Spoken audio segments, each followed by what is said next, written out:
there, my friends, and welcome to my weekly Wednesday broadcast about art, creativity, surface pattern design, online entrepreneurship, and today we're going to talk about podcasting.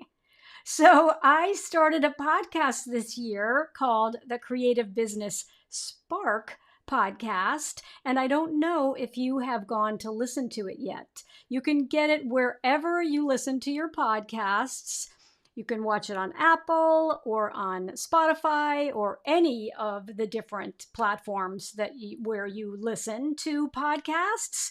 And tell me in the comments, hello, Judy. Tell me if you have checked it out yet. And Pauline, I'm sure you have. So I see that the two of you are here with me today, which is awesome. And I am Anne LaFollette, and I am a surface pattern designer and an online entrepreneur.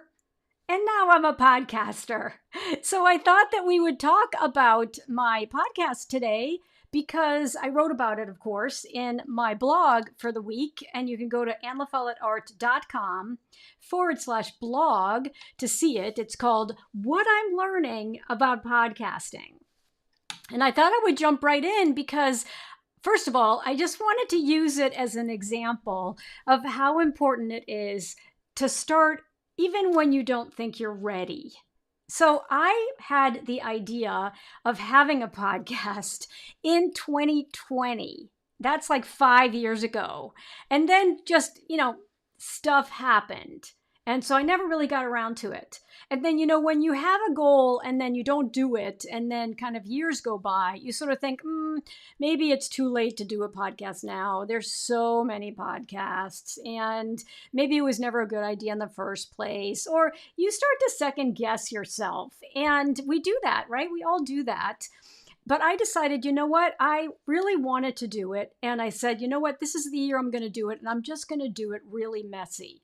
I'm not going to worry about like all the bells and whistles. I'm just going to get started so that it's no longer the monster under the bed, right? Because when you have a really big project and then you don't do it and you keep procrastinating and you keep putting it off, it becomes this huge, scary monster under the bed.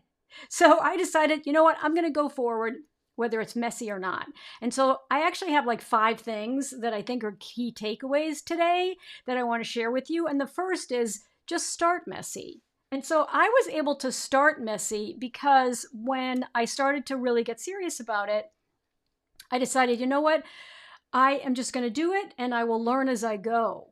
And the great thing about that approach is you learn so much by doing. And you learn a lot more by doing and taking action than you learn by just still being in your head all the time about, oh, well, maybe I'll do it this way or maybe I'll do it that way. So I actually started it with 6 really short episodes because when you start a podcast, best practice or what's recommended is that you actually have a series kind of ready to go so that when people discover you, they don't just get your introduction episode, they get several more so they can kind of say, oh, this is something that I do want to listen to every week. I want to subscribe to it. And so the first 6 episodes were very short. And I have a tendency to try to just get to the point and then move on. And so the feedback that I got initially was, wow, these are great, but they're really short. So they're slightly longer. I think maybe I get to 15 minutes from time to time, but they are still short. And actually, I think that's a benefit, at least for the type of podcast that I'm doing. Now, the second thing is you got to choose a path, meaning that you've got to choose where you're going to host your podcast because then you can get it out into the world. And I decided that I was not going to go check out like every single podcast hosting platform. I realized between when I had the idea in 2020 and when I actually started it in 2025, the platform that I use, which is Kajabi, added podcasts as a product you can use. And so I said, well, I'm not going to reinvent the wheel or make this more complicated than it needs to be. I'm just going to do it on Kajabi because I'm in Kajabi every day. And it's going to be fine because no platform is going to be perfect, right? So that was number 2, choose a path. And remember, nothing's going to be perfect. And so just pick something so you can move forward. So the third thing is the tech is so much easier than you think it's going to be. And tech is getting so much easier every day. And so one of the most surprising things for me personally is I've learned how to edit my podcast using this wonderful app called Descript. And if you go to annafollettart.com/blog, and then you read the blog about podcasting, my affiliate link to Descript is in there. And I think my affiliate link to Kajabi is in there as well, because I highly, highly recommend both of them. But Descript allows you to upload the audio that you've recorded for your podcast. It turns it into essentially a Word document. And then if you want to edit it, you can just highlight a sentence and hit delete, and it deletes it out of the audio. It is so easy. And of course, they also have some artificial intelligence built in, so you can turn on some sort of universal corrections to find every time I say or find every time I say so, or find every time I say and so. It will erase those for you. It's amazing. I absolutely love it. And so you can go check it out through my affiliate link if you go to annafollettart.com/blog and read the blog post about podcasting. So I mentioned this already, but this is sort of, advice number 4, which is to listen to the input and to the recommendations that people are giving you.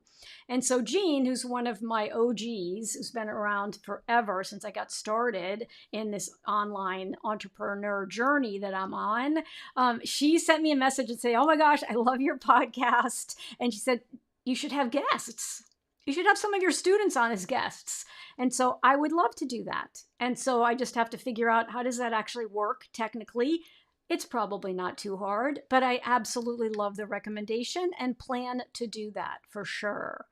And then, of course, the other recommendation was can you make them a little longer? I love listening to your voice, and I'd like it to last a little more than 10 minutes. So I'm working on that too. Then number 5 is, this is such a great way to repurpose content that you already have. So I have been coming on live for 6 years now, right? Every Wednesday, come rain or shine, unless I'm on an airplane. And so I've been broadcasting to Facebook, where you might be watching me right now, or to YouTube if you're over on my YouTube channel. And I've been doing it for years. And so I have a lot of fantastic content. I also have been blogging for years. And so it's a great way for me to go see, well, what were the most popular topics that I've covered in the past? And should I do a more in-depth podcast about it? So it's really a game changer. You don't have to come up with new ideas all the time. You can see what was popular, and then how can you evolve that topic, or what's new about the topic? What's a different way to approach the topic? So that's number 5. And then the real lesson is take messy action, right? Just take messy action. This is the most important message, is you don't need to have it be perfect, and nothing is ever perfect. And so if this is something that you've wanted to do, and maybe it's not a podcast, maybe it's actually creating a portfolio. And so, Judy, I don't know where you are in your journey of creating a gorgeous portfolio of all of your surface pattern designs, but wherever you are in your journey and whatever that next big project is, just get started on it, because it's never going to be perfect, and you can improve it every step along the way. So I also just wanted to mention that when you go to the blog, you will also see that my Pattern Design Academy program is open for enrollment right now. And so if you're here with me live and you are an alum, don't go to the regular enrollment page. Send me an email, because alumni get to re-enroll and get all the new bonuses and get the live Q&A sessions with me, and you get it at a big, big discount. So you have to email me directly to get the special alumni-only link.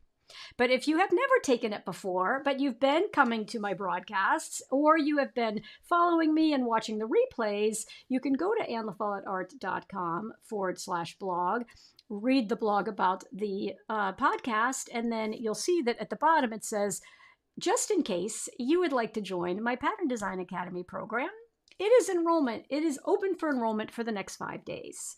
And I keep my class size really small, so it's nice and intimate and everyone gets a ton of personal attention. And so if you've actually been waiting on the sidelines and you realize that now is a perfect time for you to join us, you can go and learn more. The actual enrollment page can be found at members.artwithann.com/enroll. ENROLL, all lowercase. So that is what I wanted to talk to you about today, was podcasting, and how podcasting is a great example of something that I have wanted to do forever. I procrastinated forever, and then I decided I'm finally going to move forward, and I'm going to do it messy anyway.